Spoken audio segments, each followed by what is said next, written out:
Malumunuz bizim bölgede hani daha doğrusu bizim hiç beklemediğimiz geceden ansızın gelen bir depremle, büyük bir depremle yaşandı.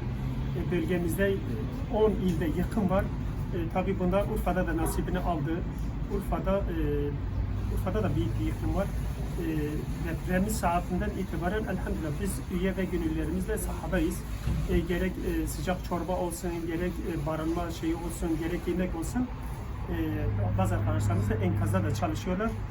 Bunun yanında biz baktık ki Urfa'dan daha çok Adıyaman büyük bir yıkım yaşanmış. Adıyaman'ın 1/3'ü yıkılmış. Bizim ekiplerimiz 2 gündür orada çalışıyorlar. Hem enkaza olsun, sıcak yemek olsun, çorba olsun orada dağıtım yapıyorlar.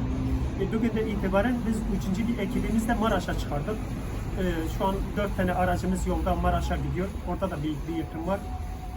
Ama orada bazı şeyler yetersizdir. Gerek çadır olsun, gerek kurtarma ekipleri olsun. Buralarda yıkım fazla olduğu için orada yetersizdir. Şu an biz bu 3 ilde de elhamdülillah Umut Kervanı olarak biz çalışmalarımıza devam ediyoruz. Şanlıurfa Umut Kervanı olarak biz şu an Şanlıurfa'da günde 3 öğün biz çorba dağıtıyoruz. Halkımıza çorba dağıtıyoruz.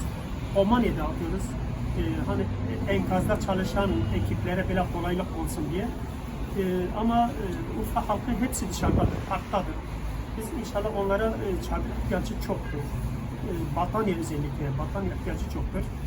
Halkımız bunu bize destek verirse biz de Urfa'daki halka ulaştırmaya çalışırız. Bizim hem Urfa bizim telefon üzerine görüşebilirler, sosyal medya üzerine görüşebilirler ya da bizzat bizim Urfa Umut Kervanı ziyaret ederek bizimle irtibata geçebilirler.